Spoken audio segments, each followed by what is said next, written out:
Stop blaming the world for a second and look at the pattern. You see a man get humiliated in a meeting, talked over, dismissed, made to look small in front of everyone. Later, he spends an hour ranting about office politics, favoritism, how they are keeping him down. But when you replay the scene, you notice something uncomfortable. Nobody forced him to sit there, explaining himself, smiling nervously, pretending he was okay with the disrespect. He stayed. He complied. He cooperated with his own humiliation. Another man keeps returning to a relationship that bleeds him dry. She ignores his boundaries, mocks his goals, uses his guilt against him. He says, it's fate, bad luck, the wrong women. But look closely. Every time he walks back through that door, he is the one choosing his own cage. This is the truth most people never face. You were trained to believe you're being held down from the outside, so you never examine how you keep holding yourself open from the inside. The victim mindset says, they're stopping me. The Machiavellian mindset says, they're trying to stop me, but the only way they win is if I surrender. There is a difference between pressure and control. Pressure is what the world applies. Control is what you give them when you hand over your mind, your emotions, or your decisions. Nobody can hold you back, break you, or stop you unless they can reach one of those three levers inside you. Machiavelli wrote that fortune harms most the man who is unprepared, the one who never armed himself against chaos and betrayal. Today, you start arming yourself. In this video, I'm going to give you 6 dark power lessons that rip out the handles people have been grabbing your entire life. If you don't understand these inner mechanics, you'll spend decades shadowboxing enemies while the real weakness sits quietly inside your own habits of surrender. This is psychological armor nobody ever meant to teach you, because controlled people are easier to manage, easier to exploit, easier to profit from.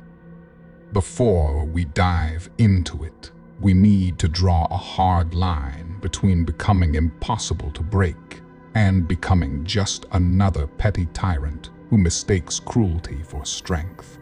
Real power is not screaming, not revenge fantasies, not dominating random people just to feel tall again. Real power is knowing that even when life swings at you with full force, you decide what hits your core and what dies at the surface.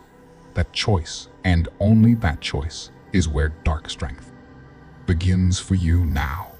Before you take one step deeper into dark power, you need to swear something to yourself. You are not here to become a villain. You are here to become unbreakable. Dark power, as I use the word, is not about harming people. It is about seeing humans exactly as they are, not as you wish they were. It is about expecting manipulation, betrayal, and jealousy, and refusing to collapse when they appear. What we are not doing is just as important. We are not blessing emotional abuse. We are not justifying premeditated harm to innocent people. We are not turning pain into a sadistic game. Cruelty is weak strategy because it breeds enemies, paranoia, and chaos that even powerful men cannot control forever. Machiavelli warned that a prince must be ready to do what is necessary, but should avoid becoming hated because hatred unites your enemies. Power without restraint ultimately destroys itself. So treat everything you hear in this video as a manual for not being broken, used, or owned, never as a guide to collecting victims. Good men who refuse to understand dark behavior become its easiest prey. Good men who understand it and use it with discipline become immune to it. That is the line you walk from this point forward. Now that the line is clear, we can define what an unbreakable inner structure actually looks like. Most people think being unstoppable means nothing ever hurts you, nothing ever shakes you, nothing ever blocks you. That fantasy keeps you weak because the first time life actually hits you, you decide you're not that kind of person and you fold. Being truly unstoppable does not mean you never take a punch. It means nothing final happens to you without your consent. You still get rejected. You still lose people. You still fail. But those events become chapters, not endings. Inside every man who cannot be held back there is a structure, a private architecture of laws he refuses to break. The first pillar is inner sovereignty. You are the final authority inside your own mind. Advice, criticism, and opinion can enter, but they are witnesses, not judges. The second pillar is emotional steel. Your feelings are registered, not obeyed. Anger, fear, shame, and loneliness show up. The third pillar is strategic orientation. You respond based on outcomes, not ego. You ask, what move increases my power? Instead of, how do I prove I'm right? Every external force that tries to stop you attacks one of these. 3 pillars. Gaslighting goes after your sovereignty, trying to rewrite your reality so you doubt what you saw. Humiliation and mockery target your emotional steel, hoping you'll collapse just to escape the discomfort. Endless distractions and trauma attack your strategic focus, keeping you reactive, busy, and exhausted, so you never play the long game. Machiavelli understood that real power belongs to the man who can shape his own nature in the middle of fortune's storms and other people's fluctuations.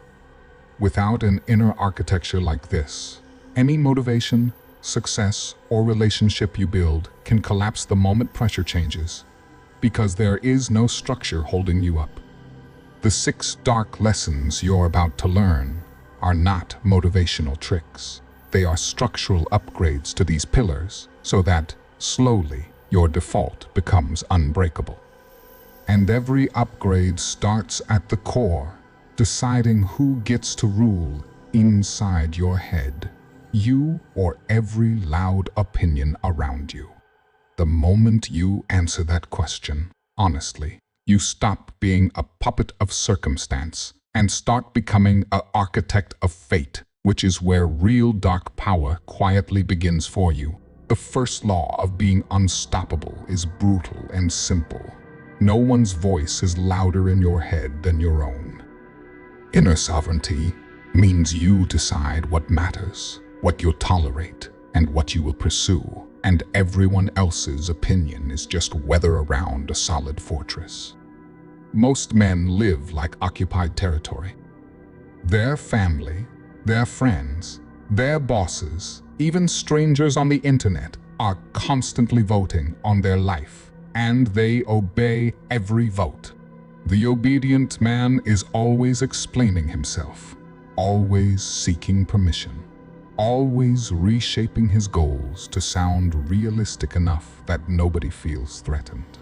When his family says, "Be serious, people like us don't do that," he shrinks his dream. When his friends mock his discipline, he laughs with them and skips the workout. When his boss says, "You're lucky to even be here," he nods, even though he knows he's carrying the team. Every time you say you're right, when you know they're not, you betray yourself. Every time you soften your ambition because it might expose other people's laziness, you quietly vote against your own future. A sovereign man moves differently. He listens without performing.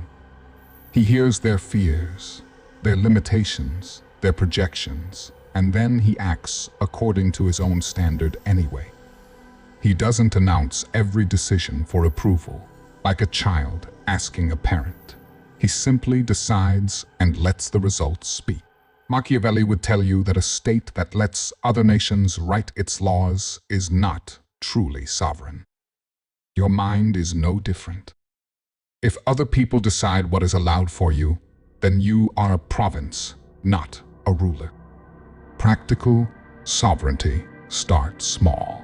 You stop over-explaining simple choices. "No, I'm not coming," becomes a complete sentence. You stop pretending to agree just to keep the peace. You stop handing out explanations to people who haven't earned access to your reasoning. Advice becomes input, not command. Respect becomes mutual, not one way. Because if you do not hold final authority inside, everyone else will govern your life by committee, and committees never build empires. Inner sovereignty is the steering wheel. Everything else in this video is just engine power. Once you grip it, the world can still shout directions, but your hands decide where you actually go. And the moment you seize that wheel, life attacks the next weak point, your emotions. Because if they can shake your feelings, they can still move your decisions for you. From here, your task is to guard that inner throne like a tyrant of your own mind, never surrendering it to noise or pressure again.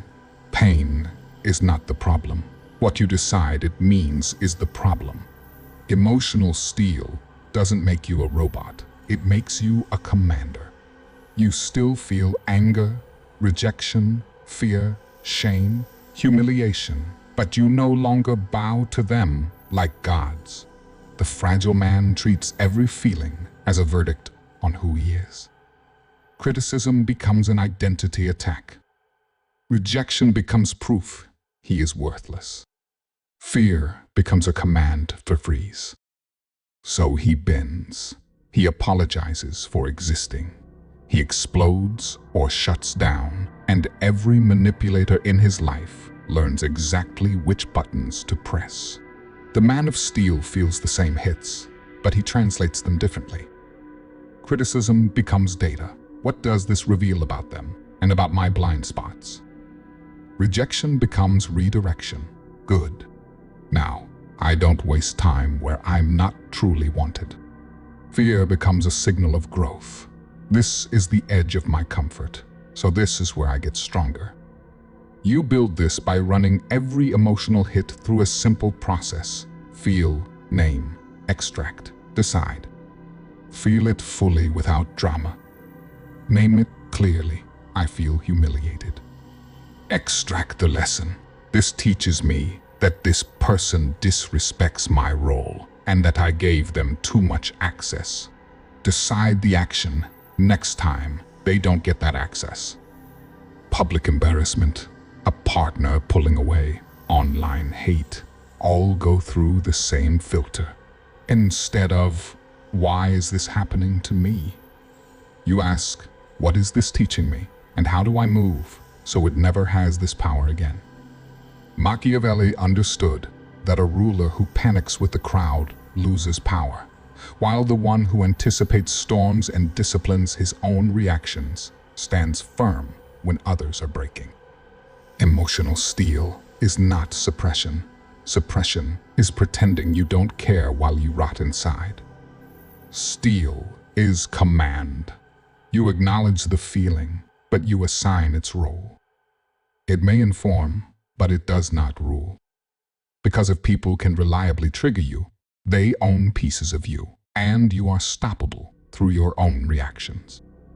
The men who rise under pressure aren't the ones who never bleed. They are the ones who refuse to let pain write their story.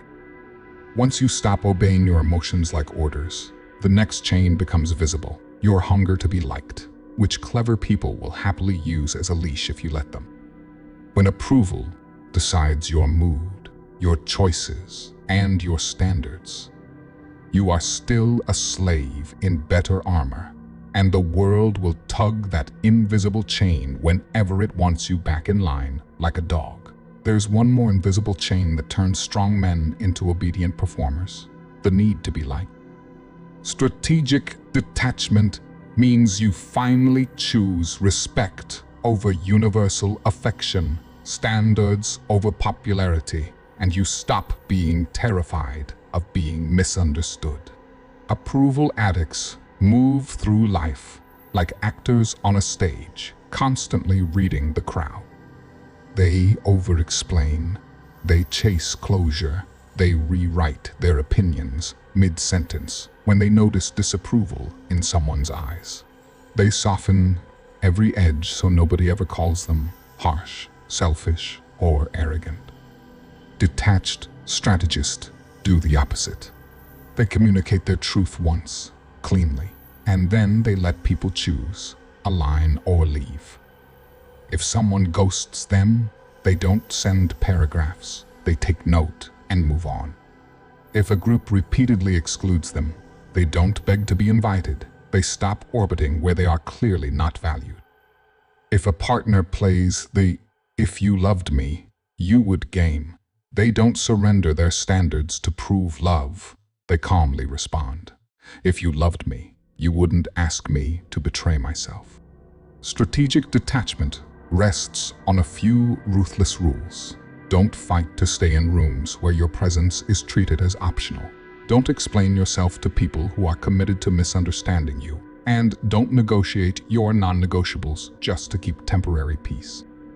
Machiavelli wrote that it is safer to be feared than loved if you cannot be both.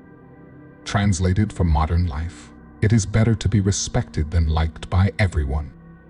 When you stop needing the world to like you, you become strangely more attractive to the right people, because you are one of the few who is not begging for attention. Ethically, this is not detachment from empathy. You still care, you still listen, you still love. You are detaching from the belief that other people's approval decides your value or your path. As long as approval is your drug, anyone with your supply can control you. The moment you kill this addiction, guilt trips, silent treatments, and social games lose most of their power. Now imagine pairing that inner detachment with outer freedom, because everything you have built so far is still fragile if your entire survival depends on one job, one relationship, or one system that can be taken from you overnight. That is where real ruthlessness begins.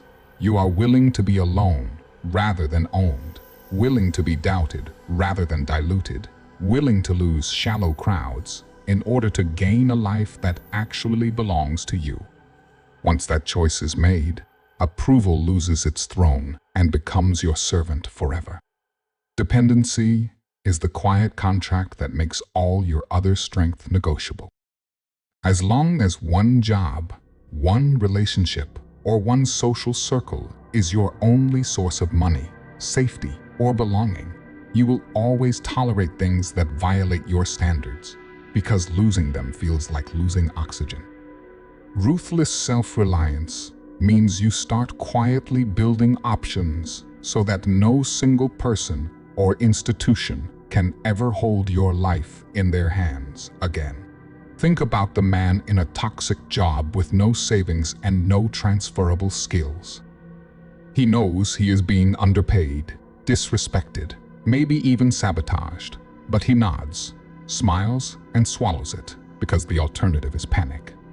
Or the man in a relationship where his entire sense of worth is tied to one person's attention. If she leaves, his world ends. Or the guy whose only friends are a small circle that laughs at his growth. He lets them drag him back down because the fear of being alone is bigger than his desire to rise. The dependent man always tolerates disrespect because losing them equals losing life. The self-reliant man still feels fear and grief, but he can walk away without disintegrating. He knows that money can be rebuilt, new allies can be found, solitude won't kill him. That confidence doesn't fall from the sky. It comes from concrete levers.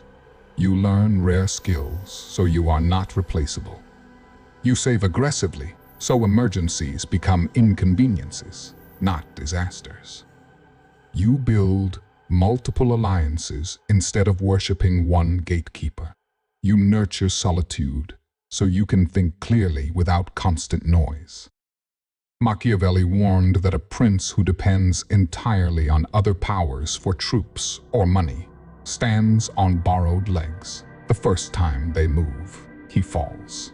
The same is true for you. Power built only on other people's approval, paychecks, or presence is not your power. Ruthless self-reliance is not about isolation. It is about choice. You stay in a job, a relationship, a group because you want to, not because you have to. Without this, every other trait in this video is just a costume. The moment someone threatens your survival, you will rip it off and crawl back. But even a small increase in self-reliance changes how you negotiate, how you respond to threats, and how you carry yourself under pressure. And that shift is exactly what separates the men who crumble from the men who become legendary when adversity finally comes looking for them. In that moment, you stop begging for mercy and start negotiating from power, even when everything around you looks dangerous and unstable. The question is not whether you will be betrayed, rejected, or humiliated. The question is what you will do with the wreckage. Adversity is guaranteed. Interpretation is optional. Most men run a wounded script in their heads. Why me? This proves I'm cursed, unlucky, weak. They replay the scene 1,000 times, but they never upgrade their strategy, so the same kind of person hurts them again in a slightly different costume. The man who understands dark power plays a different game. His first thought is not, why me? But what is this teaching me? He treats every attack as intelligence about human nature and about his own vulnerabilities. You get cheated on. Wounded mindset. I'll never trust again. All women are the same. I must not be enough. Weaponized mindset. I ignored flags because I was scared of being alone. I believed words instead of tracking patterns. Now I know what that combination looks like, and it never gets this close to my heart again. Your business partner steals from you. Wounded mindset. I'm stupid. I should have known. I can't win. Weaponized mindset. I built a structure with no safeguards. I trusted signatures more than systems. From now on, everything important has visibility, checks, and plan B. Your friends vanish the moment you start winning. Wounded mindset. Success ruins relationships. Better to stay small. Weaponized mindset. They were never friends of my future, only of my stagnation. Good. Now, I'm surrounded by accurate information. Weaponizing adversity means running every hit through a ruthless framework. Identify the pattern in what happened. Identify where you were blind or needy. Then install a new rule, filter, or boundary so that specific wound becomes impossible or far less likely next time. Machiavelli wrote that men are changeable and self-serving, and that power belongs to those who assume this from the start and build accordingly. You are not above being hurt. You are above letting hurt be wasted. If pain does not upgrade your strategy, you paid full price for nothing. This is the real divide between men who become terrifyingly competent and men who become permanently bitter. One uses every betrayal as training data. The other wears it like a permanent identity badge. When you choose the first path, each attack makes you colder, clearer, and harder to deceive until eventually your very history becomes armor. And once your scars start working for you instead of against you, the only thing left is to shape how people see you before they ever decide whether testing you is worth that cost for them. Your reputation is the silent bodyguard that walks into every room before you do, and right now, it might be working against you. Severity is not about cruelty. It means people know, consciously or not, that you do not play about your standards, that crossing certain lines will change their access to you forever. Most men try to earn respect with speeches, emotional outbursts, threats, or dramatic exits they never stick to.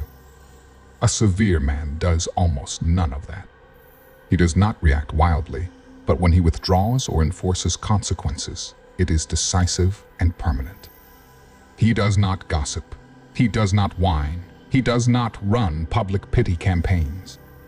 He simply restructures his life around the truth of who someone revealed themselves to be. Imagine someone who thinks you are like everyone else, safe to test. They disrespect you in front of others, expecting at worst a lecture and at best your silence. Instead, they experience something different. The invitations disappear. The trust is gone. The collaboration ends quietly. You are polite, but the door is closed.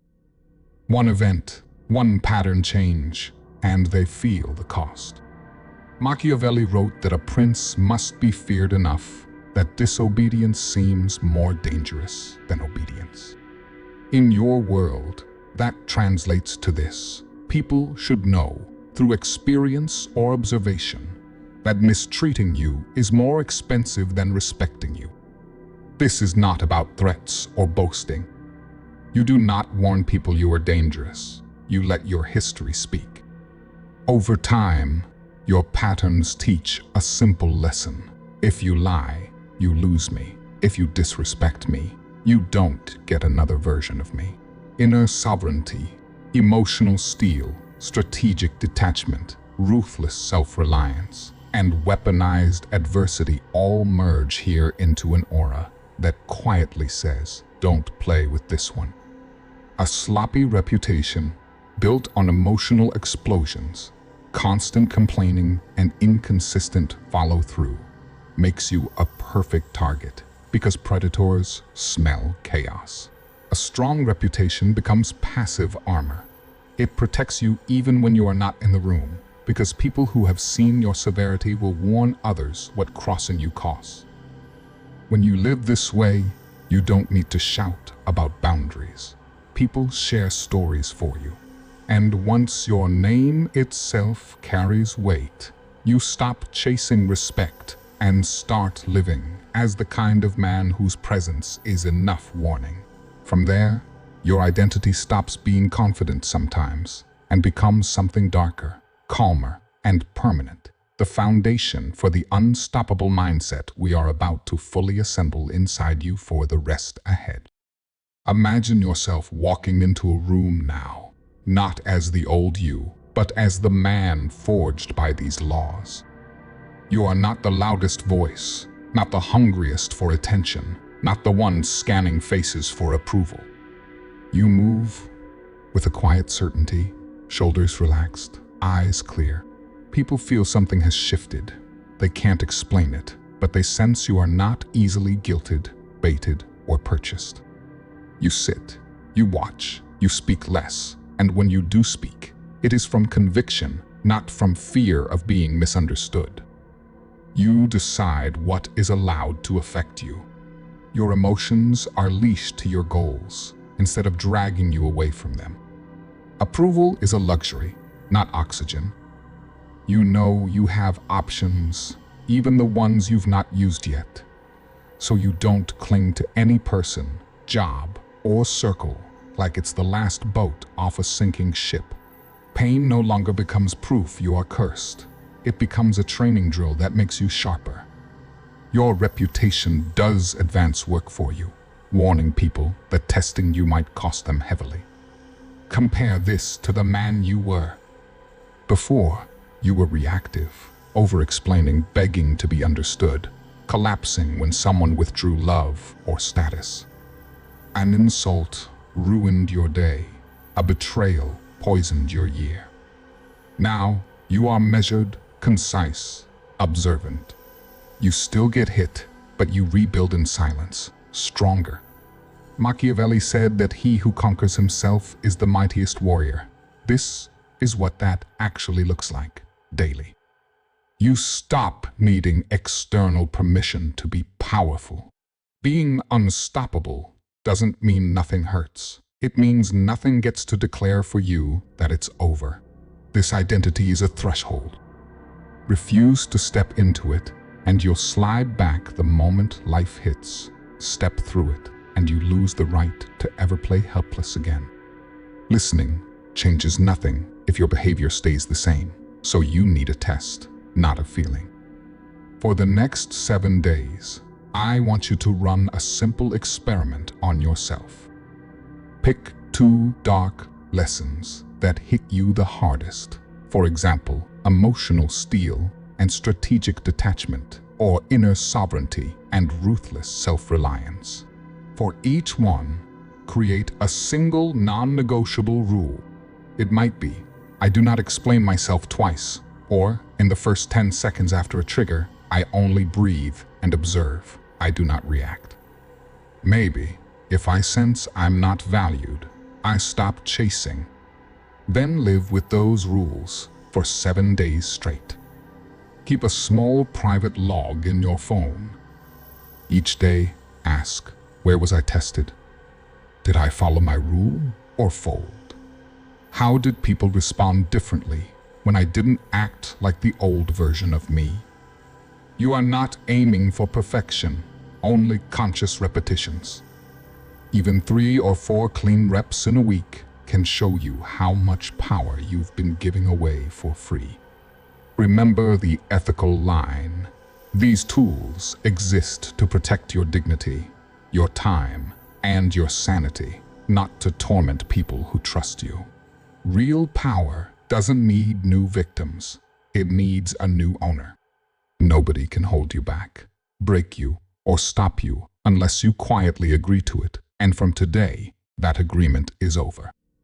If this spoke to you, claim it publicly. Type, I am an unstoppable sovereign in the comments, and stay for more Machiavellian power lessons in self-defense and strategy. Comment affirmations for this video could be, nobody can hold me back, break me, or stop me. My mind is sovereign. My emotions obey me. I choose respect over approval every time. Pain is my fuel, not my prison. My presence is a warning. Do not try to control me. I turn every attack into power. I am the unstoppable sovereign of my own life. You can say, drop this in the comments if you're done being breakable. I am the unstoppable sovereign. Which dark lesson hit you the hardest, and where will you apply it this week? Tell me in the comments. And if this finally showed you why nobody can truly stop you except yourself, comment, I dropped the old agreement.